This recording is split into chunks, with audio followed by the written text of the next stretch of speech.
Hello and good morning. Welcome. If you are not listening live, this is the very first episode of the Ecom Collab podcast, where we effectively are saying quite scripts, out the bullshit, and here to talk about real D2C strategies.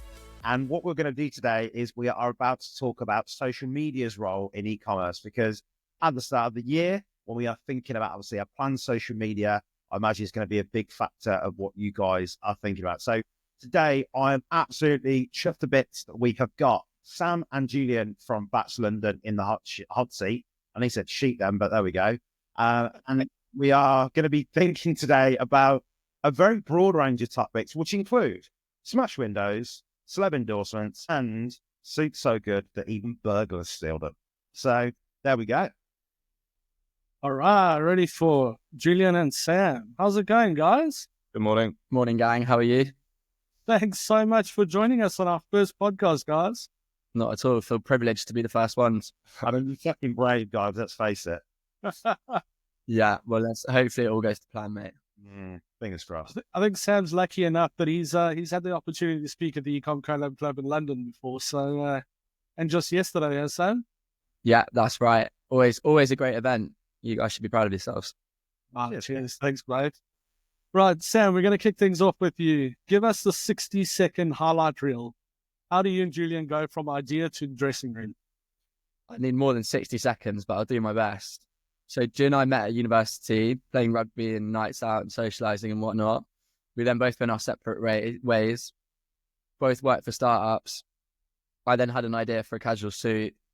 Really, that was born out of a need for one. I wanted one, I couldn't find any good ones. Took the idea to Julian. We rolled around with it, realised there was a gap in the market for what we were creating, and that there was a need for this casual suit that solves the what to wear when you want to look good problem that we all have when we're getting ready. We then realised that the fashion industry is not very sustainable, so worked out how we could solve that from two blokes that aren't particularly conscious shoppers. That gave birth to this idea of making to order, which means that you only make exactly what you need, and it cuts out the wastage and the overproduction. But it also means we can deliver a lot higher quality for a lot less, which is what we were really looking for when we were making our purchase decisions. So we launched the business, got our first samples, took us about 10 months to work out what the fuck we were doing, got to a product, launched it, sold to our friends and family, realised that our friends and family aren't going to support us forever, realised we needed a physical store, so we then moved into a physical retail, little pop-ups in Spitalfields, realised that what we made was quite good for celebs and influencers, and that's what they wanted to wear on stage and the red carpet, and so that became a big growth lever for us. Slowly grew the team. We're now sat in our flagship store in Covent Garden and ready to kick on after a 2024 of building foundations. Awesome. You mentioned you guys met playing rugby, right? That's it, yeah. Nice. What level did you guys play at? Was it just social, or did you guys get up into the leagues? Competitively social, I would say. Competitively social. Pretty decent standard. Yeah, that's awesome. Now, I see you guys have quite a few good rugby players on there, maybe some not so good. In the good bracket, Brian Banner. He's, one of the not so good ones. Nice, mate. Fast. I'm trying to contribute to this conversation, but all I've got in mind is Will Carling. Yeah, Will Carling would look good in one, no doubt. So, Julian, anything to add there on that highlights reel from Sam? No, Sam summed it up pretty well. It's been a pretty whirlwind 2.5 years. The brand is we're coming up to 3 in March, and it'll be our 3rd birthday since we launched, and we're sat here in our flagship store in Covent Garden. So, lots of stuff that we're doing is going well, but we're still very much a startup, and it's still grind mode every single day. Scaling and revenue is still lagging behind some areas of the business, as you would suspect for a startup. So, it's still, despite our, what often is perceived to be, smashing it on the outside, there's loads of cool stuff going on. It's still, we're still very much in the grind. But that's what a lot of people, including myself, love about you guys, because you kind of share it all. And I think, that's the nice thing, is that you're not trying to sugarcoat shit. And, it's refreshing to see kind of in this world where we put a lot of pressure on ourselves to make out that everything's going swimmingly all the time, and you don't do that. And I absolutely love that about what you do. Yeah, we try and be as honest as we can. If you don't, one side of that is if you don't raise it, no one can help you, right? If everyone thinks you're smashing it all the time, then people end up resenting you rather than wanting you to succeed. On that note, Julian, what's been the biggest shit moment so far for you guys? There's definitely been a few. We're always going at 100 miles an hour. I think the first time that we got a bit of investment, that was really cool. You know, like we're not particularly well off people ourselves, and the only way back was going to work was being able to get investment. I hadn't personally raised cash before. So, you know, that moment when somebody says, yeah, here's X amount of money is very special. Alongside that, when Ashley Walters, who plays Deshane in Top Boy, came to our Spillfield store, that was a very special moment because he's somebody that I've admired for a long time. Very cool, calm character who's a very successful man. And he came to the store and I could tell for the first few minutes he was kind of sizing me up in our conversation to make sure that I was legit and make sure that the brand was legit that he was about to essentially endorse. So he was very careful. And then once his guard was down, we had a great hour together, and you know, it basically ended up in befriending him, and he spent the best part of $3,000. He bought the full collection, both the old collection and the new collection. And Sam caught him on camera saying that, which he was cool for us to share. So that was a very special moment for the brand, and something that when we sometimes get to look back and reflect on our progress, moments like that are obviously very special. Yeah. And did you get any cool lessons by speaking with him? I think like he's just very humble. And I love celebrities that are very humble and, you know, have the time of day for everybody. And we've been very lucky to meet a few of those along our journey so far. And I think there's a lot of lessons that we can all take from people like that. No matter how big you get, you should have time for people who are, you know, right at the very start of their journeys. Have you, because look, Gina, I'm absolutely terrible. Like if I bump into or meet a celebrity, and I had a very embarrassing moment when I bumped into James Watt Brewdog and I made a complete twat of myself. Do you get nervous when you meet these guys, or is it because you've dealt with obviously so many of them now that it's sort of like, well, it's another person? I think we've definitely got better at it and how to navigate the experience when they visit our store. What's nice is that we've got like a purpose to be speaking to them. We've got a really nice pitch in why we started Batch, why we make everything to order, why we think the suit's great for them. We're always engaged with who they are as a person and interested in what they get up to. So you have a really nice, natural conversation, and ultimately it builds a really nice, authentic relationship. But yeah, you get some butterflies. I always get psyched up before somebody big's come into the shop and make sure the shop's prepped and make sure that I'm up to date with what they've been up to. And, you know, you do your prep to make sure you make the best impression of yourself and the brand. So that's slightly different than just walking up to someone in the street and being like, hi, and then you don't really know what you're going to say next. Because to Ju's point, there's a purpose behind it. So you just treat them as a normal customer and it makes the experience better for everyone. Awesome. Cool. Sam, I want to ask you actually now. So look, I love learning from you, I think, on LinkedIn. And obviously for me, thinking about sort of the sustainability of fashion is something that you have, I guess, brought to my attention. And you've called out and showed a lot of the kind of quite shady processes that are going on, particularly, you know, when you look at the stuff that is coming from Shein. In terms of being on LinkedIn and sort of, you know, being maybe a little bit more outspoken, yeah, you think that actually brings in more customers, or is it more about adding to that kind of credibility of that story that you mentioned when you have these guys coming in? To be honest, the motivation behind sharing stuff like that isn't really for credibility or for more customers or strategic. It's more like I've seen something that I don't agree with personally, and I think that's if you've got a voice, then you should use it if you don't agree with stuff. And there's always two sides to every story. Some people look at that and be like, I don't agree with you, and therefore I'm not going to listen to you, or you've lost credibility with them. And the other side of people will agree with you. So you can't really measure whether it's going to benefit you or not. For me, it's like, as I said, I think we've got the ability to stand up for what we think's right and what we think's wrong. Whether it actually ends up being right or wrong is a different story, but everyone makes their own perception of what they see. And so for me, I'm happy to speak about that and give over my opinion. And if people agree with me, then that's great. And if they don't, then that's also fair enough. But yeah. Have you had any kind of one in the industry that sort of from the fashion industry sort of come back at you or sort of, you know, push back in terms of anything that you put out there? Yeah, absolutely. I think if you're being outspoken, then people will have diverse views to what you're saying. And I mean, I recently put out a video of a factory in China where there was lots of people asleep on the floor, and the contest to that was, it's normal to have a nap in Chinese factories. Personally, I think there's a way of doing that.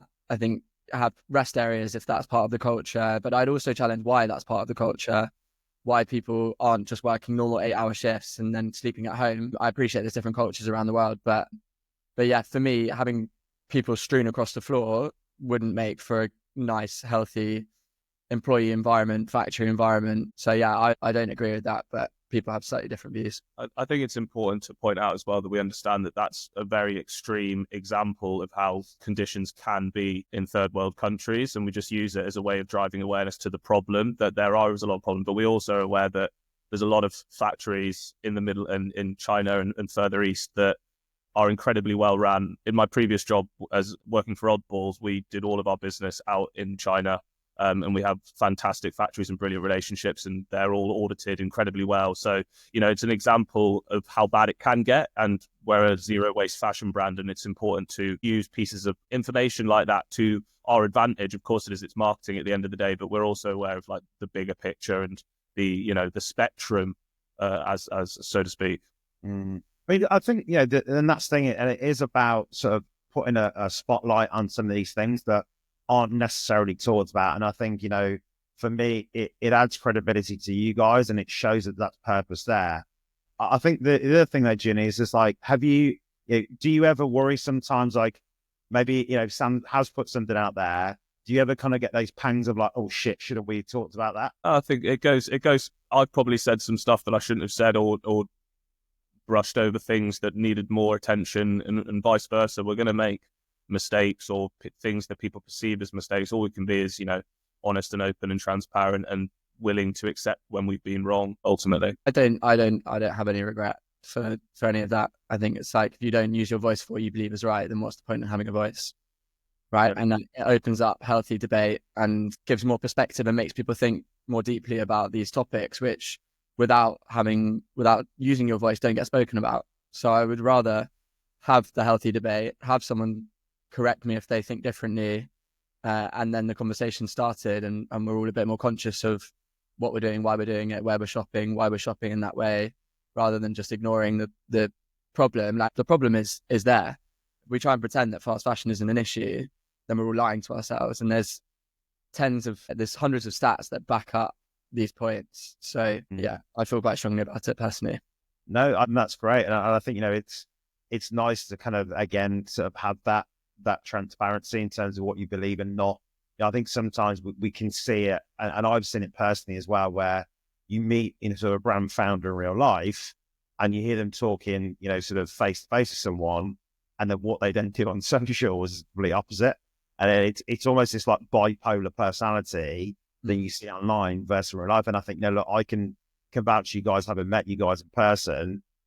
What you say online is the same, in real life. And I think by not doing that, it must be quite a tiresome thing to do. And I think, look, Julie, yourself, look, you again, like you're not scared of talking about topics. So look, you talked about obviously your grandma's loan, mental health, random hecklers. In terms of those sort of personal posts, do you think that they inevitably do translate to sales? Or do you ever, I think I'll probably answer this, but do you ever think like, or you have shared something and gone, actually, maybe that is a bit of an overshare? Because I know people do worry about that and talk about that a bit on LinkedIn.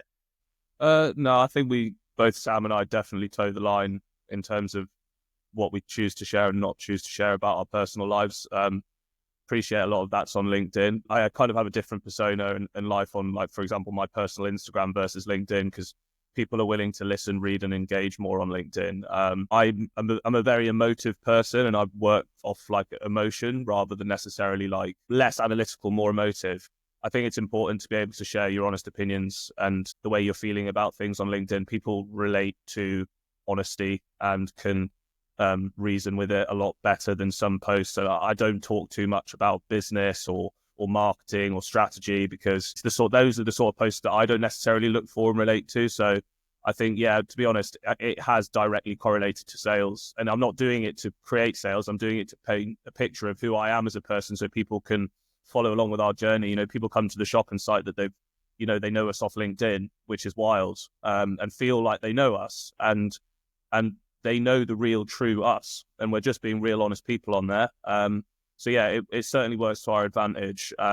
sharing insights into, our family, our mental health, how tiring and long batch can be at times, but also how much we love it as well. It's you share the good and the bad, because as Sam kind of pointed out earlier, if it's all good, people are just like, shut up, I'm bored of hearing about how successful you guys are, because that's not the reality at all. No, it's true. And I think that, look, me and Pete are the same, I think, in our industry as well, as that, particularly with agencies and people in the kind of ecom tech space, there is this kind of, sometimes it feels like everything in our world is perfect. And we know from doing that job that it ain't. And, it's just, you look at something, something and just go, Jesus, just be honest, man. Like, take the truth pill for a minute. Peter, I think you were going to sort of talk a little bit about more of the celebrity aspect now, weren't you? Yeah. Julian, I know we've mentioned a few of the famous rugby players and people that you guys have had in your store as well. Can you name drop a few others that have come and bought you guys products? And then also sort of, how has this turbocharged your guys' social media and sales? Yeah. So happy to name drop a few, obviously. Ramesh Ranganathan is one of our key celebrity endorsers and supporters. He, long story short, ended up wearing our suits every night on his world tour, basically. Well, it was across the UK. Now he's gone out to Australia and Dubai and stuff, and he wears it on stage every night. We saw him ourselves at the O2 Arena in front of 20,000 people, but he's not the type of character to shout about it necessarily online. Most recently, Stephen Bartlett, Ant and Dec on I'm a Celebrity, and Stephen in some magazine. Dec's stuff that he was wearing, and both Stephen as well, directly correlated to a few sales, people seeing it and going and buying the exact outfit that they were wearing, which is quite unique to us. Like, on the whole, the celebrity endorsement stuff doesn't necessarily drive sales. We're a very considered purchase at the price point and the fact that it's a casual suit. It's not something you're going to be like, I saw that wearing, I'm going to buy that. But it does work from time to time, which is very satisfying. Another one was Ollie Marchon, who's a fitness influencer who is an entrepreneur as well and has a very passionate following, and a fair few people bought the suit that he was wearing in the shop as well. So yeah, it does work for sure. But for the most part, it just adds to your brand credibility. If these people are wearing it, our product must be legit. It must be good if they're wanting to wear it, and, wear it on TV, wear it on red carpets, wear it for magazine shoots. I hope it speaks volumes of the product ultimately. But yeah, it's a huge strategy of ours, and it's a huge strategy moving forward. We've built this beautiful space in Covent Garden so it doesn't matter whether you're David Beckham or Joe Bloggs, you're going to feel special here. So it'll be something that we continue moving forwards. I think it's like, if you, they say you have to see a product 6 times before you buy it, or a brand. So if it's the first or second touch point that you're seeing it, then it's unlikely that that's going to directly convert to sale for us. But if it's the 5th or 6th, then it might be that final validation that pushes you over the line. So as we grow the awareness of our brand, which, for being truly honest with ourselves, is tiny at the moment, it feels big in our world because we shout about it all the time. But there's a tiny fraction of the UK that have seen the brand. So I think as that awareness grows and that validation gets combined with the validation of influencers, that's when we'll start seeing real returns. Yeah, I wouldn't be somebody in the conversion rate optimization space if I didn't ask you this. Are you guys using that stuff on site, and how's that correlating to helping you guys build trust? We're getting there. We're still learning. There's 1,000,001 things to do, particularly when you've taken on the challenge of having a physical store and an online store at the same time with a small team. So we're not utilizing it to the best of our abilities yet, but we know that, and we're in the process of working out how we can turn that around. But the elephant in the room is budget, isn't it? The more budget you have, if we had loads of budget, then we could do all of the things that we wanted to do. But we have to be a little bit more selective and mindful to spread that budget across lots of different areas. Yeah, the true answer is we're not using it to the best of our ability yet. Yeah. I mean, just to touch on your point there, 100%, you've got to focus on the highest priority, right? And especially when you're a startup and you're growing the business, you need to focus that particularly where you feel is going to make the most impact for you. Cool. So a little bit more on those celebrities. Have you ever had or worked with somebody, maybe an influencer or micro-influencer, that's just completely tanked or been more stressed than it's worth? Not really, to be honest. I think with the way that we operate with influencers is similar to how we are online, which is authenticity is the key word to making a successful partnership. So, I mean, don't get me wrong, we've gifted suits to people that have gone nowhere, but there's not really any rhyme or reason for it. There could be a micro-influencer that suddenly does super well, and how did that happen, versus someone that's massive and no one cares. So we're still working out exactly what our consumers want to see and who they aspire to be like. And certainly since we started the business, we've gone for quite a scattergun, it's not quite the right word, but a wide range of different people. As we find out who that voice is, as we still figure out who our perfect customer is, like, I think there's a lot of chat when you talk about strategy and starting a business to like really define who exactly your customer is and therefore how you're going to talk to them. And you've worked that out along the way. It's not as black and white as that. Your target customer might be very different to your actual customer. So yeah, we're still figuring out exactly who that is and how we want to talk to them and who they aspire to be like. And in order to help us work that out, we've gone for a wide spread, but there's been no influences that we've been like, oh my God, why do we do that? That's had a negative impact on the brand. Sure. Glad. Mr. Adam, do you want to talk about the brick incident?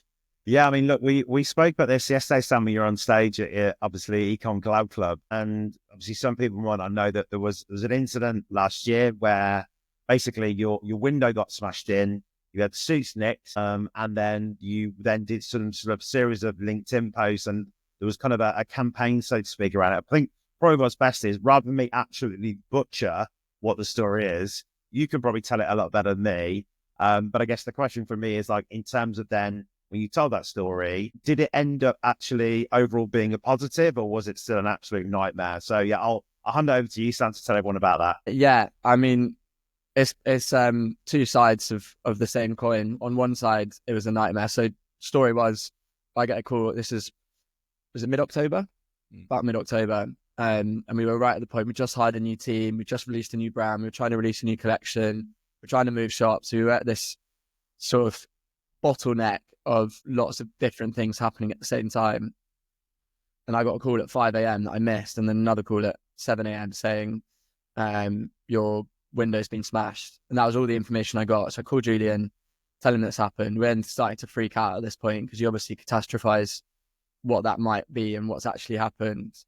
So we both hop on 9 bikes, cycle down to the shop, and windows smashed and a whole rail of clothing's missing. And to be honest, the first emotion was relief, because our expectation was that someone had got into the shop and ransacked the whole thing and it was going to be completely empty. And, then we're in a really, really big problem. And then you start processing it and you're like, okay, well, I'm relieved that it's not everything missing, but it's all of our new herringbone suits. And how we work in stores, we've got samples for people to try on for size and color and fit. And suddenly there aren't these suits for people to try on. So therefore it's difficult to then convert them into a sale. Take some serious salesmanship to be like, no, trust me, it will look good on you. So we were then left short without these suits worth about $6,000. We weren't insured properly either, which is a mistake you make once. But when setting up the insurance 2 years prior, we weren't really a big enough name to worry about anyone stealing our stuff. So it didn't account for break-in insurance, but we've now thankfully corrected that. So yeah, we were then like, okay, cool. Well, this has happened. The Spitalfields market out to fix the window pretty quickly. So that was then under control. And we were straight over to the new shop in Covent Garden mid-construction to try and fix it. Meanwhile, we'd taken some videos of the incident and the reaction to it, and managed to get hold of the CCTV where two guys on bikes had come and smashed the window and stolen and stuff and cycled off, and posted that on our socials, and it went down really well, I guess, because people love seeing stuff go wrong, and we all sadly feed into sort of negative things. Plus, I guess, the authenticity of the reaction of what had happened. And then we sat in our new shop and just had this feeling that maybe we could push it a bit further and maybe there's more that could be done with it. Simultaneously, an agency called 10 Days reached out and said, look, I think you guys can push this further and get more out of it. So sat down with them, rolled around with a few different ideas and came up with this See It, Say It Suited campaign, which was a take on See It, Say It Sorted from TfL's Underground. They also had contacts with the billboards. Was it London Lights? Yep. London Lights, who offered to help us out and give us 7 days at billboard space in Shoreditch for free, which was incredible. So all of these different groups of people came together and we put it up on a billboard and got a nice photo, and that then went viral again on our socials. So probably overall a net positive. Could really have done without it happening, don't get me wrong. But I guess for us it was also a bit of an eye-opener into the fact that a reminder maybe that we are a challenger brand and that we can do things slightly differently, and there's other ways of getting eyes on brand over your traditional growth levers. So yeah, something that we'll look to work out how we can do more PR stunts, I guess, or make the most out of what's in front of us without having to spend loads of money. But in a way, guys, was it kind of like, I know it sounds a bit weird, but kind of weirdly satisfying that someone would actually want to come in and nick the stuff that you guys produce? Was that kind of a little bit of like, oh, must be doing something right? I don't think it was necessarily because we've created nice clothes. I think people are desperate out there, unfortunately, and thieving and robberies are at an all-time high. It's kind of crazy where we've moved to in Covent Garden. There's issues every single day. I think the satisfaction was the speed in which we were able to deliver the campaign. We got robbed on Friday and our billboard was up on Monday. We've got the bricks in our shop right in front of me here that I'm actually looking up at them now. So we cherish the bricks. For me, Sam said he would rather it not have happened. I actually think I'm quite glad that it did happen. It was our best ever performing Instagram post. It was one of our best ever performing LinkedIn posts. I think most people that we would have wanted to have seen that saw it. So the awareness that we got off the back of it, yeah, it had a negative impact on sales and it cost us in terms of the suit production. But an awareness marketing campaign of that size and efficiency and effectiveness would cost thousands. Overall, it was as Sam said, it was a net positive, and I'm low-key happy that it did happen because it also made us consider our security in general. We've just moved into a new store in Covent Garden. We've now got really good insurance. And we're far more careful about what we're doing in and around the shop. And it was a lesson that we kind of needed to learn because up until then, everything had been rosy in terms of running a shop. We hadn't been really stolen from before. So yeah, a lesson learned to a certain extent. Yeah, I think, there was going to say with that is obviously with that kind of, Fig Up Your Bricks campaign, sort of the out-of-home campaign, was that the first time you kind of stepped into that area of marketing, or had you done out-of-home before as well? No, that's the first out-of-home campaign that we've done properly, and the first campaign that's kind of been challenger and opens people's eyes a little bit more. It's definitely the most challenger marketing campaign that we've done. Really, we've not done anything like that before, and it strikes a chord. It's people listen to that sort of stuff. And I think on that level, I mean, look, we talked obviously a lot of ecom brands that talk a lot about omni-channel now, and obviously using different both ways to sell. And obviously with you guys, look, you've got the store, people can come in and get fitted. You've got online as well. And obviously there's that interplay between the two of them. I think sometimes retailers that are maybe come from that ecom background are maybe a little bit apprehensive about kind of doing out-of-home type campaigns. Is that something that you kind of felt was the case? And I think, my other question is, obviously that was a very unique situation you guys are in and you reacted to that. Would you now consider kind of using out-of-home as a more proactive campaign to drive revenue for the business? Yeah, I think if you do it in the right places at the right times and with the right campaigns, then it's a really lucrative way of bringing new eyes onto a brand, particularly in a world that is so competitive and saturated. If we're talking fashion specifically, but all consumer goods really, what has now become the traditional marketing or advertising angles like paid ads, whether it's Google, Meta, etc., TikTok, super saturated. So it's a nice way of being able to stand out. The flip side is it's quite expensive. It can be quite expensive, particularly if you want to have genuine real estate on these out-of-home campaigns. So it was free for us and we were super grateful for it, but we were on a billboard for 10 seconds every 2 minutes. So like, if you were to really put down a marker and did that work in terms of bringing new eyes that hadn't come across it, it worked for us because we were able to put it on socials and it was like, oh, you've actually put some effort in. But if we were to do it again, then I think we would want to have considerably more time on that billboard for it to actually land in anyone's eyes.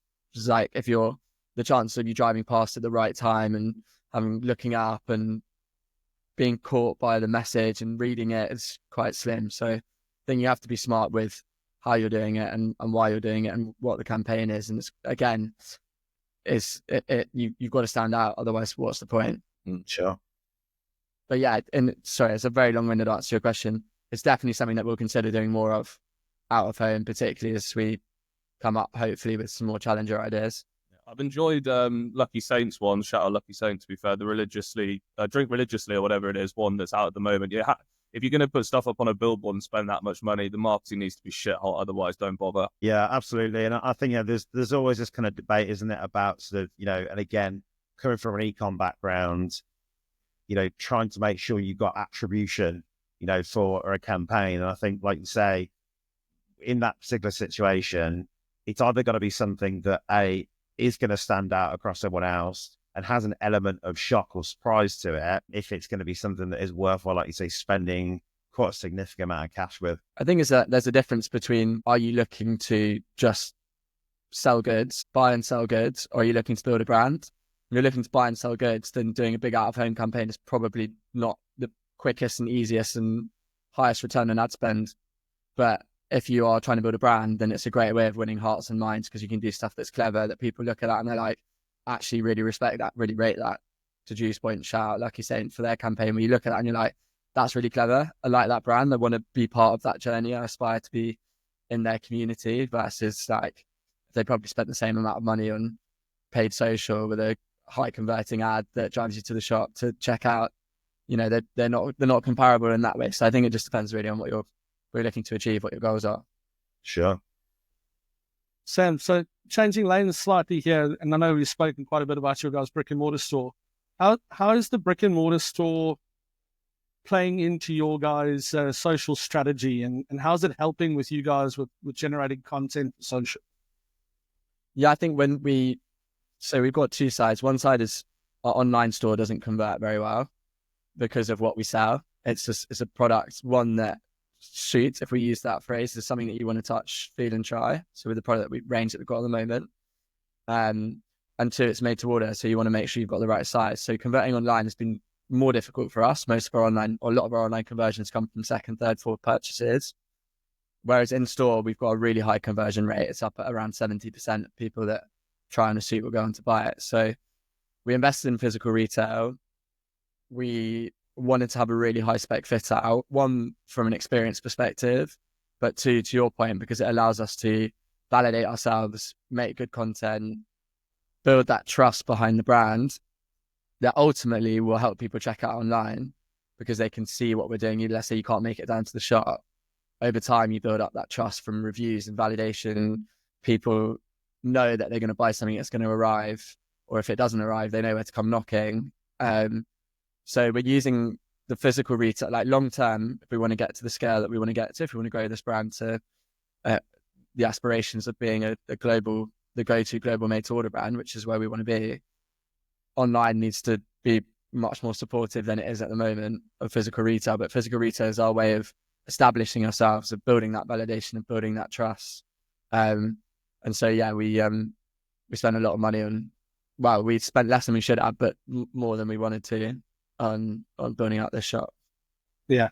So is your guys' big investment in the brick and mortar right now, trying to make sure that you grow that credibility as being a physical presence?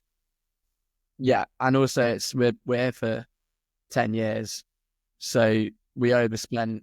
Like the fit out should have cost $500,000. We did it for $100K, there or thereabouts, but our budget was half that. So you go through this moment of like, can we afford to massively overspend on our budget? And the answer is probably no.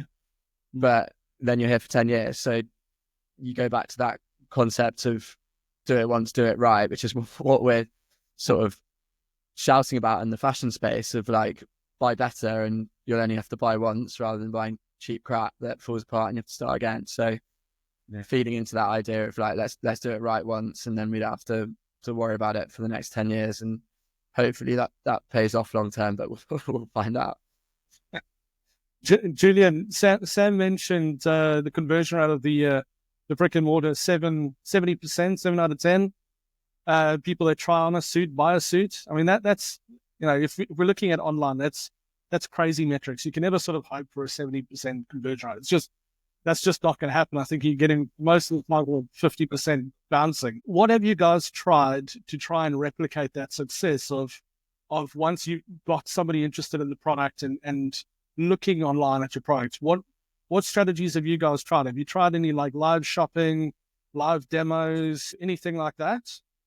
Yeah, we've tried a lot of stuff. We've gone through the whole rigmarole of Meta and paid ads and trying to crack that to drive people towards the website. Last year, we did a massive rebrand. So Batch, for the first 2 years of business, was the main marketing message was that it was an opportunity for people to try shopping more sustainably. That is our value proposition, where actually made to order means that you can save a lot of money on really high quality clothing by waiting a few weeks. You literally save hundreds. that's a far clearer, stronger value proposition as a customer to buy something than it is to be sustainable. So we built a new website based on making that value proposition super clear. So when people do go to our website, they clearly understand that, okay, I have to wait 4 to 8 weeks, but I'm saving hundreds. So that's been a really important sort of strategy for us. Then obviously like tinkering with the website to make sure that it's optimized for people's, an enjoyable experience on the website where you can get through it quickly and see the product and understand how it works and what the value is of that. We've just brought in a full-time content creator. So we've dropped paid, and this year we're really focusing on organic content to display the 3 pillars of our brand, which is how great our product is, this casual suit that you can wear to all occasions. We've also obviously got the overcoats coming soon too. The fact that our brand is made to order, and then that is our value proposition, and then also the shop as well. So yeah, we're always trying to come up with different strategies. This year there's going to be a big focus on SEO and Google ranking and starting to improve that, because that's not skills that Sam and I have, so we're outsourcing that, and it's something that we have not paid any attention to be honest, in the first 3 years. And when somebody does a decent SEO audit on our website and what we've done so far, it's embarrassing, and it's no wonder nobody's going to our website. We're not driving anywhere near enough traffic to it. So the strategy was, let's double down on physical retail because the conversion rate is so high, whilst we fix the online, because it's not a made-to-measure suit. It's off-the-shelf sizing. There's no real reason why somebody can't love our brand, go to the website and buy what they want. Naturally, it's a good problem to have, because when we do fix it, if we even just increase the online conversion by 1% or 2%, we're going to be in a really strong position between online and the shop. So this year is with what's the matter? That sounds dollar. Yeah, that's the strategy. So work out how we can get online going at the same time as the physical retail side of the business. Yeah. How often have you guys had people sort of reach out and say, look, I know the shipping time's 5 to 6 weeks or whatever it is. Can you get it to me next week? And, how are you guys competing with that concept of, especially in the UK, the concept of, hey, I'm going to get my product next day, or sometimes it's same day shipping with Amazon, etc. Yeah. I'm sorry, go on, bud. I was just going to say, that's what we're challenging. We're challenging that mindset and saying, do you really need that? Can you plan a bit more in advance? Can you figure a way to, do you want better quality for less? Or do you want to keep doing the same thing you've always done and contributing to this problem? That being said, that is obviously a growth challenge for sure, and something that we're still figuring our way around. In store, we offer people the opportunity to borrow a suit. So if you bought a suit and you've got an event coming up that you want to wear it to, we've got a facility where we can lend you one for that event, and there's a bit of trust there that you come and pick it up and then drop it back to us quickly. So we can mitigate it to a certain extent. It's a bit of a headache doing it, and probably long term would need a bit more organization than it has. But in the short term, as a way of kickstarting that momentum, it's our way of facilitating that. I've waited too long and now I need to make a last minute purchase. But I think over time, as we continue to grow and people validate what we're selling and what we're making, and that actually it is worth buying and waiting for, and you should get prepared. And next wedding season, think about it, so you don't have to buy some crap suit from wherever. Yeah, I'm not going to shoot any more shots. And yeah, we'll start to establish ourselves more and more. But yeah, we're quite heavily invested in this idea of made to order, and believe that if we can make it work and prove that it works on a mass scale, then that's a really powerful business. Mm-hmm. Do you sell stuff online? Then you need Omnisend. Yes, that's Omnisend, the powerful yet refreshingly intuitive email SMS tool that helps you make on average $73 for every dollar spent. Like watching, say, lines go up and up? Just automate your email and SMS with Omnisend. Settle it once, then sit back and watch the sales roll in while you snooze. Oh, okay, you're still awake? Well, go to omnisend.com/ECC. Give Omnisend a try, and don't forget to use code ECC30 for a discount. Obviously, start of the year, feeling fresh, feeling good. In terms of then, obviously, for Batch London for this year, what is the kind of general direction? Is it more stores? Is it kind of, again, leavening those social campaigns, new collabs? I guess give us kind of the short manifesto for 2025 for you guys.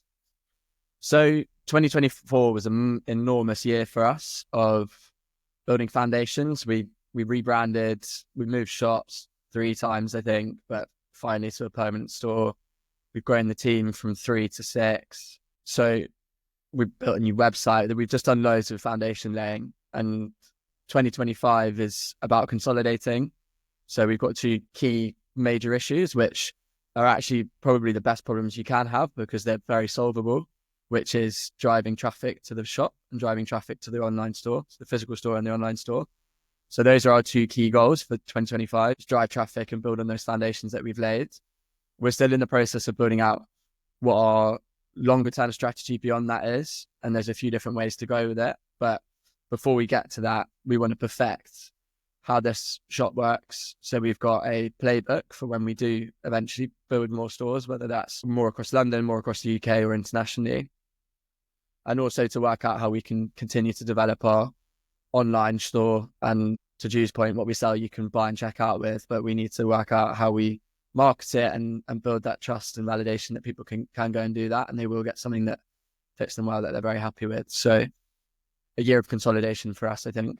And guys, then for the other ecom founders listening, what's one actionable social media move that they can try this week and get some real results from it? Not just vanity, hey, I got 1,000 views. Something that actually really works for you guys that you're willing to pass on as a tip or a trick. I mean, we're sat live streaming this stuff on LinkedIn. I wouldn't underestimate the power of LinkedIn. I think when people, it can be a little bit cringe. You have to strike the balance, but I think keep it. If you're going to try and make the most of LinkedIn and grow your profile on LinkedIn, post regularly, keep it interesting, keep it diverse. Don't talk about the same stuff every day. Don't repurpose the same content and spin it into a different little bit. People want to see all the stuff. They want to see behind the scenes. They want to see how you're feeling. They want to see what you're up to. They want to see the wins, the losses, that value, but add interesting value as well. And I think like we've hugely benefited from LinkedIn. I think like it's kind of weird to a certain extent how successful it's been for us, and like we do laugh about it internally. As I said, people do come to the store and have been following our progress on LinkedIn, and it's kind of crazy. And we're low key building our business on LinkedIn. So yeah, I think don't underestimate the power of it. Don't worry about what you're posting too much. Get stuck in and start utilizing it, because unlike other platforms, you can reach thousands of people with a decent post. It's a very supportive network. People want to comment and like, because when they post, then, everybody's trying to scratch each other's backs because it's about our careers rather than like our personal lives. It's a really unique platform from that perspective. And I think we should all be utilizing it as best as we can, to be honest. What made you guys try LinkedIn in the first instance? I was already using it in my previous job, and I think Sam was as well. And I think we just immediately saw traction on it in the early stages of batch. I think like around once we kind of like proven concept and like we might have done like our first investment round, we posted about that, and then suddenly you're getting like 300 likes on the post, which like it's not crazy numbers, but it's reaching like 20,000 accounts, and you're like, hang on here, this works. So let's keep doing it and keep testing and trying stuff. And I think we've just been very consistent now for 2 years, and it shows. Sam, anything to add on that? No, well said. I think that we've scratched around trying to find our tone of voice and on Instagram and TikTok, and we still haven't quite worked that out yet. With LinkedIn, we're just authentic, honest, share what's going on day to day. And, I like watching other people's journeys and following their journeys and learning from them. And so hopefully we can give a few nuggets of wisdom in return. So I would add to that, in fact, just as a bit of advice, copy and well-written stuff is essential on LinkedIn. You need to write well if you want to do well. Like short, punchy sentences that are considered and well-written do extremely well on LinkedIn. And being able to show your personality through the way that you're writing is what really people are willing to sit and read posts on LinkedIn. So really consider how you're writing your posts, because it's not just about the content, it's about how you've written it, and that really engages with people. So the copy element is essential.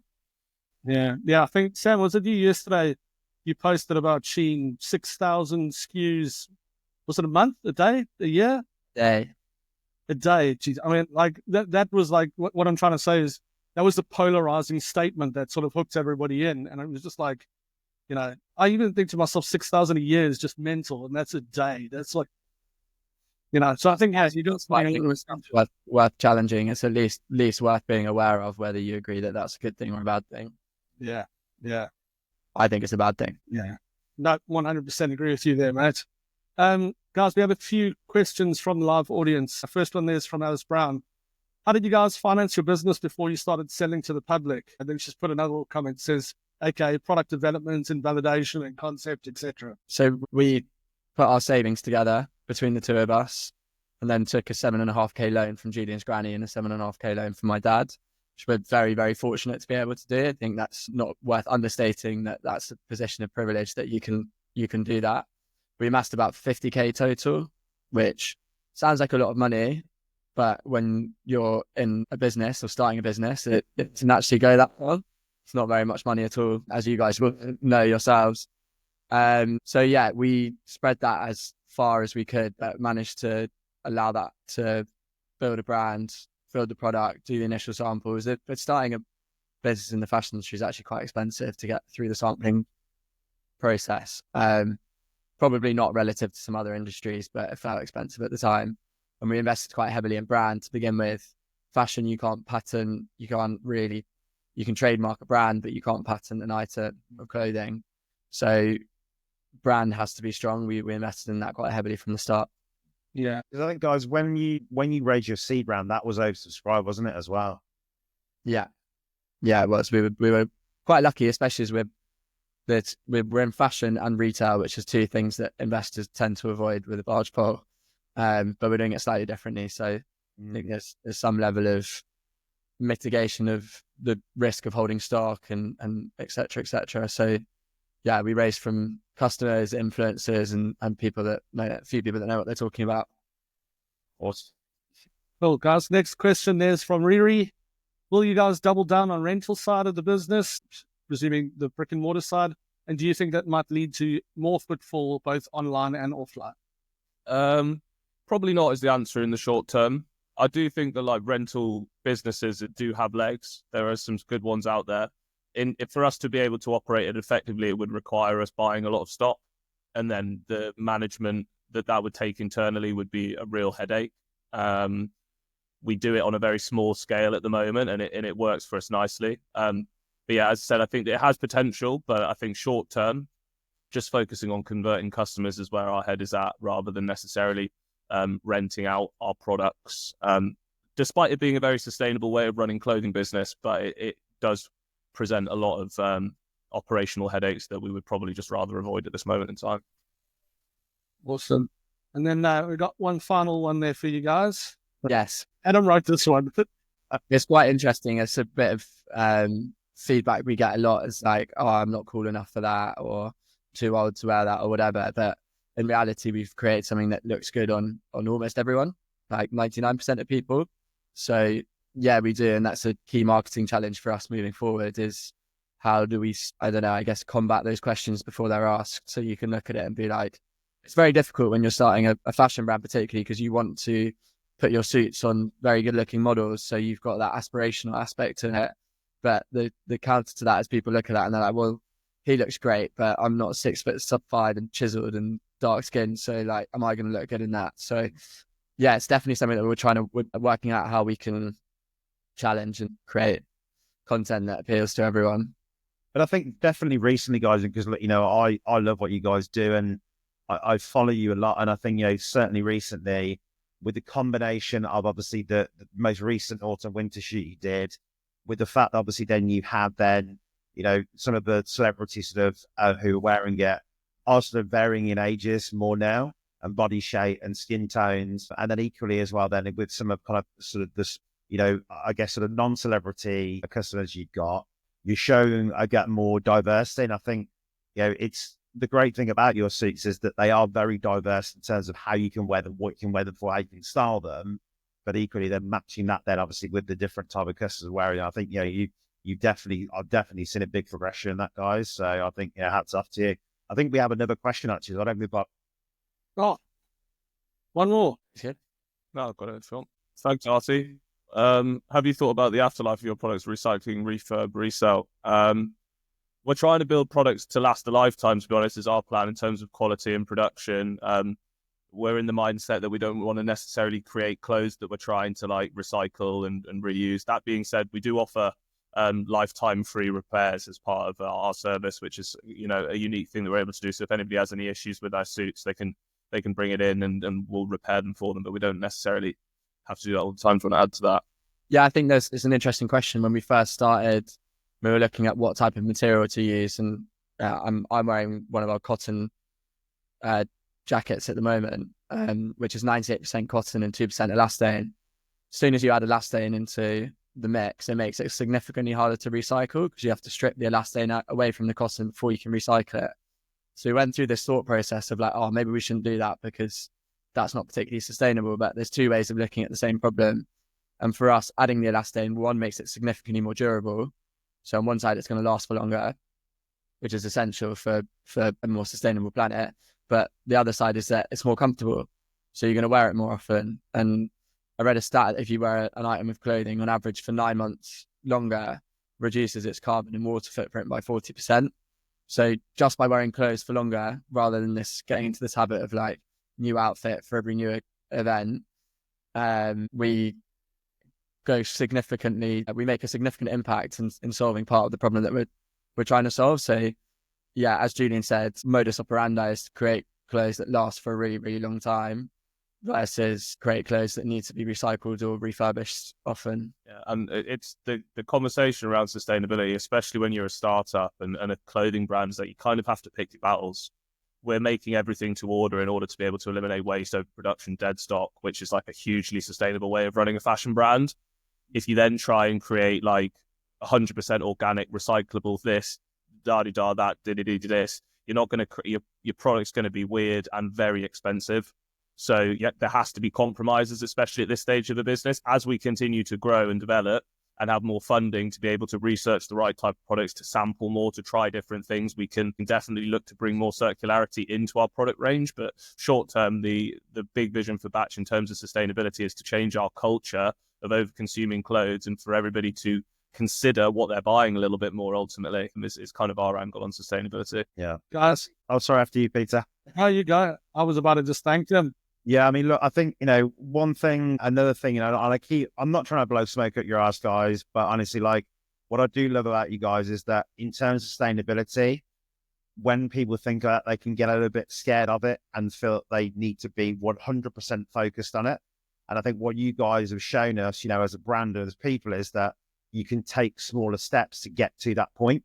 And I love that kind of dose of reality that you guys give. So honestly, hats off to you and thanks very much. Pleasure. Thank you for having us. Great. Yeah. Nice one. Cheers for the chats, boys. Thanks, guys. Really appreciate you guys being on today. And hopefully we can get you on in about 2-3 years' time as well. And we can talk about your growth from that point. Yeah. And guys, listen, if you are not already following these guys on LinkedIn, what the fuck are you doing? Follow them, post some great stuff. It needs to be done. And we have had another message as well from just a round off. I'm 64, 6 foot, chiseled, dark skin, influential, and a fan. I will visit you on Monday. Great message. Great job, guys. So there we go. LinkedIn for sales works, like you said. Yeah. Thanks, lads. All right, Good, guys. Take care. yeah, it's good news, Sam. We're going to push you off now. Bye-bye. Oh, that was good. Awesome. I just love the honesty. I just love the pure authenticness of what they're doing, right? Absolutely. And I think, it's refreshing because I think, and I also make like I said there, like when we met them in real life, they are exactly the same as they are with their online personas. And I think, that's a real strength in business that people what to expect. And like you said, they just say how it is, which is great. Yeah. Yeah. It's crazy to see a brand. I mean, I know from our side, we B2B and we use LinkedIn a lot for what we have to do to try and promote ourselves and what we do. It's interesting to see a brand succeeding using LinkedIn as their like leading strategy as well. Yeah. It's interesting though, because I've been hearing this a lot and seeing this a lot more recently. And in fact, with the Ecom Collab Club that happened, one of the guests there, Levi from Perfect Ted, was actually talking a lot about this. In which case, should we show a little recap of what happened at the Ecom Collab Club? 100%. Let's do that.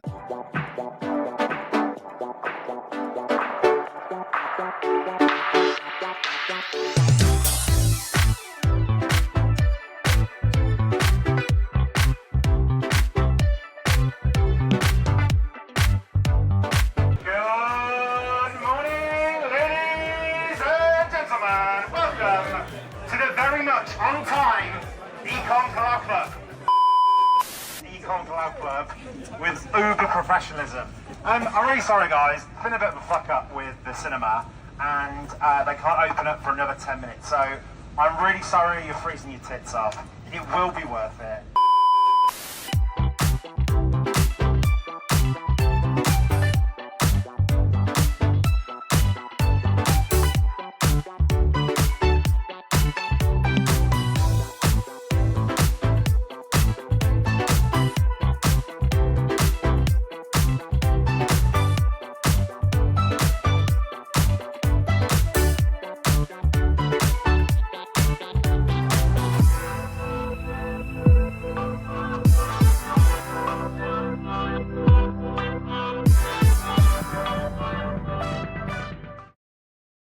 So there we go. Did a bit of a recap, eh?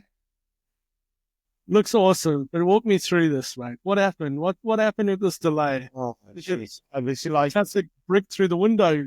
Yeah, what's the story? so in all honesty, mate, like we arrived at the venue 15 minutes before, like we always do. And when we get there is no staff. Luckily, the lights are on. And all of a sudden, someone said, I'm really sorry, but the manager hasn't arrived yet. They are on their way. We then start having a big group of people gathering in Leicester Square. So we've now got at this point about 40, 50 people. And we kind of go and give them a few bits and pieces, like give them the cars, give them the lanyards. And then I hear then from one of the members of the staff that actually the manager isn't going to be there for another 25 minutes. On top of this, I then call the caterer to find out where the food is. And the caterer had gone on holiday and not passed the message to their colleague. So I am literally at this point, like shitting myself, having kittens going, look, this is going to be a complete fail. Anyway, luckily, because obviously the people that come to Ecom Cloud Club are great, it worked really well. Everyone was chatting, everyone was networking. And it kind of, in a way, it kind of made it a little bit better because it sort of added a bit of, the usual nonsense that we have at Ecom Club. And in the end, we just basically were able to extend the event a little bit longer than we did previously. But maybe not kind of, for my blood pressure levels, the kind of thing that you wanted to necessarily have on your first one back of the year when we're changing the format and doing things a little bit differently. Who gave you the hardest time about all of this? Well, there was one guy who should remain nameless, who was giving a lot of shit to Rich and to Rose about the fact that the food hadn't arrived, to which Rose said, it's a free event, deal with it. So I'm not sure whether Rose needs to brush up on her customer service skills or that guy just needs to, just calm down a little bit. But in all honesty, everyone was really great about it. And it went off really, really well. Some absolutely amazing nuggets yesterday from people like Sam, who came along and they were talking about sort of the use of social media for driving traffic out acquiring. And then the second panel, then we went into more of the kind of SEO PPC side. And then what you can do to convert people on the site with Gavin from Scurry as well. Yeah. Well, while we're talking about that, one of the biggest nuggets that were dropped on the social media front. Definitely. I mean, I think, look, the overarching thing from all the brands there was about this authenticity, like really kind of, Sam and Julie were talking about. And I think, one of the biggest things that formed part of that is that Levi from Perfect Ted, he talked about employee generated content, which really kind of, I think sparked a lot of people's ideas in the audience. And what he was talking about is even for example, with a graphic designer, what she'll do is that she will do kind of a recording of a screen of her working, speed it up, and then talk about what she's done through a day. And I think, it is that authenticity, but it's also what people want to know from a brand is who is actually behind it. And I think that's what Sam and Julian do so well, because people buy into them as people first and then go and buy the product. And I think, if you think about, you and I's journey in e-commerce 6 or 7 years ago, it was all about drop shipping, faceless e-commerce. And we know well from our own clients now is that actually the ones that succeed are the ones who have a face behind the brand. And I think all of that kind of drop ship culture, unfortunately, fortunately, we should say, has kind of died away. And I think, the other thing that was kind of on there about this employee generated content is that it wasn't also necessarily about making it polished. It was about giving that insight, because it's that natural nosiness, that natural And a little bit like the guys talking about, people like to see when shit goes wrong. And I think they saw that, they can see that from employee generated content. You know, another brand that I follow religiously is Midday Squares. Like their post at the moment, because the cost of cocoa is the highest it's ever been, they've had to shut down production. They've actually gone out there and posted about trying to buy cocoa with Bitcoin. I think it's that level of engagement where you can kind of see the real inner workings of what's going on, which, you know, is really, I think, you know, captivate a lot of people. The brands, the tech and the agencies were all kind of thinking about how that could kind of be done. Yeah, I suppose it can work for all businesses, right? It's not just going to be e-commerce that this works. No, I agree. And I think, you know, it's ultimately, you know, if you think about, you know, if you think about us at Ecom Collab, look, I know I'm bigging ourselves up, but the reason that people come to Ecom Collab Club month in, month out is because we do shit differently. You know, we're not you know, you rock up to like some crappy hotel, you get given, you know, some like lukewarm coffee and you have a chat for half an hour and you go home. But you come in, you know, it's lively, there's music, you know, there is swearing, there is people dancing out on stage. We have different brands. Like it's doing what people expect to some level, but it's then giving them that little bit more that they're not, giving them that level of like, you know, okay, this is different to what we expect. That's what is it. And I think that's what these brands, you know, can do and we can all do in business. Well, it's just adding the personality, you know, it's making sure that gone are the days where you have to wear very corporate suits. I mean, I know we've just been talking to guys that are doing suits, but it's very nice, casual suits, right? It's not those very overly like, geez, I look like an investment banker suit that I have to rock up to work, even if I'm doing, you know, a job that nobody is even going to see me. The world has moved on from that, right? And everybody now can dress and do what they want. And it's the same thing with now the corporate talk. Corporate talk resonates with no one. Like even if you receive an email, it's like, hey, this just looks like it's out of a textbook from a business book from the 90s. Geez, you're going to ignore that email. If there's no personality in this thing, you've got to have that personality coming through, right? No, I agree. And I think, no, it's interesting yesterday is that actually someone in the audience was more from kind of a financial services background that was connected to e-commerce. And, you know, what they say is, look, as a financial institution or as a financial organization, can you be real, authentic and, you know, sort of having, you know, a bit of fun with what you do? And, you know, my thought in my head was if you look at Monzo, you know, if you look at the Monzo social accounts, they are always lauded about, people are always following them, resharing what they do. They've done that very well. Yeah, it's a whole thing, you know, in the UK with kind of like the battle between Aldi and Marks and Spencer's. Again, Marks and Spencer's, a very traditional stalwart of the British high street, but they've gone down that route of being more playful, giving people something more different. So I think having that mentality that if you have to play to this kind of corporate playbook really is bullshit, because brands and people, individuals have shown time and time again that isn't the case anymore. Yeah, but I mean, it's also more weapons in your arsenal, right? Yeah. If you have to talk this one particular way or do things this one particular way, you know, it's like going to war and you've only got a tank and that's all you've got, whereas somebody else has got all the different things that they need to have this war against you, and you become way more competitive, right? No, 100%. And, you know, I think that the other thing in terms of that kind of employee generated content, I think more generally with social media was everyone who was on the panels was saying, look, ultimately it's about that consistency over perfection, because sometimes, again, and look, you know, I'm also guilty of this. Sometimes you try and re-record a video that you're posting maybe 3 or 4 times. Ultimately, when you do that, you end up not putting stuff out. So I think as long as you are just then consistently putting things out, a lot of the brands, again, agree that that was something that could happen, because ultimately, if you're doing it at a good rate, even if things don't work out as you initially planned to, you have the next piece of content then coming in, rather than that piece of content then dwelling and kind of staying around within the algorithm. And you've also got all the fails and the cuts that you can then repurpose and post those on as well, right? Definitely. Yeah, and I think it's weird in a way, because I think it's this kind of natural voyeurism, isn't it? In terms of us as people, we like to peer. You know, it's the modern day version of peering over the neighbour's fence and looking at what they're doing. It's like peering through the curtains at night, seeing what people are doing on the street. You need to stop looking at your nose, but Well, no, I mean, there is a police warrant out for my arrest, but, it's one of those things we don't talk about that. But, it's that natural inclusivity, isn't it, you kind of playing into. And I think the final thing that I want to mention as well here is this kind of leveraging a personal brand, not actually what brand said was all the time for the kind of B2C selling something. Paul from Glove Glue was talking a lot about with his personal brand, that led him to a connection that helped him sell into one of the US biggest sporting retailers. And that purely was from him. And he said that in the meeting, he flew to the States to have a meeting with Dick's Sporting Goods. He sat in the meeting, and the guy he met with was referring to things that Paul had done they'd only posted about on LinkedIn. And I said to Paul, like, in a way, he's done his due diligence on you off the back of that personal.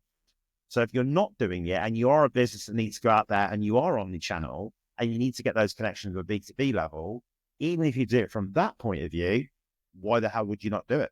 So I thought that was interesting because, again, we don't often think of that side, do we, with retailers that we work with. I mean, you've just spoken about LinkedIn again. From the B2B side of things, being an agency and then trying to get business off the back of that, it's crowded now, right? It is crowded on LinkedIn. It has, the algorithm doesn't push your content as much as it used to, but it's still untapped for brands. Brands, there's not many brands on social or on LinkedIn, I should say, that are using it. Most are still using the Instagrams, the TikToks, the Facebooks, etc., and probably neglecting using that that employee generated content or founder content on LinkedIn. And it's really just, I think, a case of pushing the button, isn't it, and start.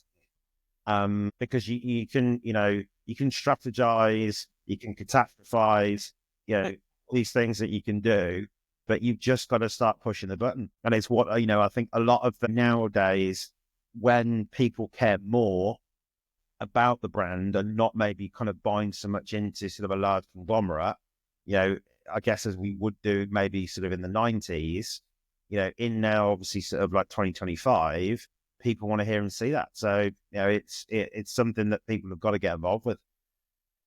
Cool. And let's circle back to yesterday. Was there any sort of chatter about sort of micro influencers and how people are using I mean, or big influencers? Yeah, this was an interesting one actually, because on the panel there was a very distinct opinion, and Nathan actually kind of did a little sort of poll in the audience, and the one perspective is that micro influencers is great because it's less expensive than working with kind of large influencers.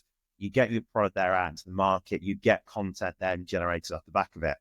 And the problem is then that half of the panel said, well, okay, that's fair enough because you get content, but is there any authenticity in having an influencer who knows nothing about your brand, who wouldn't necessarily consume or use that brand? And it was the point being made there is that, well, actually, if you're going to use an influencer, you want someone who has kind of bought into the concept of your business and actually has the same principles that your business stands for. And I think the debate kind of is that, look, ultimately, it kind of depends on what industry you're in. I think, particularly with the guys at Batch, it's important for them that they do have the right people, because there are a lot of values around the business as well as the value prop that they've got. And I think that was interesting. We saw today that chat, wasn't it? Is that they realize that, look, as a company, they have that value that they want to make more sustainable clothing. They want to make the industry more valuable, but that isn't necessarily the value prop that they then use to sell the product. The value prop that they're using, like Sam mentioned, was, look, we're going to give you that suit that is hundreds of pounds cheaper. And then the added benefit is that as a company, we have the value that this is more sustainable. And I think, this is a thing, isn't it? Is that as a business, all of us, we sometimes might have values and objectives of what we want the business to be, but then not always necessarily the thing that is going to get people to hand over the credit card. Yeah, 100%. You got to build that trust further down the line as well, right? Yeah, 100%. Any other little nuggets that you want to share there, or should we leave that for a nice big blog post? Yeah, I mean, I think, look, the overarching thing was, look, it's humanizing the brand stories, it's employee generated content. And, when you are using social media think about it a little bit like an SEO play. There is a lot then to obviously talk about. And obviously, again, yesterday we had our wonderful colleague, Rich Evans, being a big part of the show. He is very mocking us in a way. I will look at you both together again. And then finally, there we go again. You bearded, gel black t-shirt bloke. So there we go. Rich, instead of giving us hell, why don't you rather just come join us on the studio quick? I agree. If Bob, while we're here, in talking to Rich Evans, you were going to do something now, that is connected. I was. Right. Our man Rich sent me a gift. Ooh. I have been waiting patiently since December to open my Christmas gift on this podcast. You have more patience there. Yeah. You opened yours quickly, didn't you? I did. Cool. Well, before I do this, I just want to play a quick clip of a story to give a bit of context about what this is. So why am I calling it Uncle Matt's? Well, a few years ago, I lost my brother to suicide. His name was Matt, and he always wore baseball caps. On my kids' birthdays, Matt would turn up with a new baseball cap for them. So it could be a Paw Patrol cap if they were into Paw Patrol at the time, or it could be a Disney princess hat if they were into Disney princesses, or it could even be just a hat that matched his own. And the kids loved these. And they would wear them all the time, and they would start calling them their Uncle Matt's. They would say things like, "Where's my Uncle Matt's hat?" And we would say things like, "Oh, it's sunny out, so go put your Uncle Matt's hat on." After Matt died, and I started talking to people about him, everybody started opening up. And I was blown away to think, actually, everyone has their own version of this story. And so as a bit of an homage to my brother, I'm calling this Uncle Matt's. For me, he represents this huge mental health problem we've got here in the UK and across the world. To recap, I'm starting a headwear brand. It's called Uncle Matt's, and it's our mission to get people talking and to normalize mental health struggles. So this sort of came about, and Rich, I think last year, November, gave one away live. Is that correct? Was it right? Maybe earlier. And I think it created a bit of fun in the audience, but also sort of the whole ethos around, in terms of it being Chase the Stigma, the charity that they're supporting, men's mental health.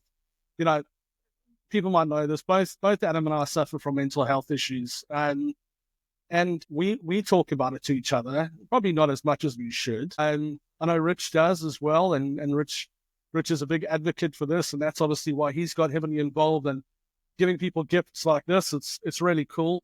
But yeah, that's essentially what we're going to do from now on. Instead of Amazon vouchers, we will be giving away Uncle Matt's hat. It's not ice cream, but it's pretty cool, huh? Check that out. I mean, in terms of unboxing experience, this is pretty nifty. Should I open it up and see finally what I've got? And Rich hasn't sent me a hat, and he's sent me something incorrect, right? It's probably like a sex toy or something. He's probably just... Rich, if you're still listening, and this is not a hat, this is going to be quite embarrassing. You think I can open the box quicker? Right, presuming this is a muscle card. Oh, that's cool. Oh, it's from Rich. Thanks, get better.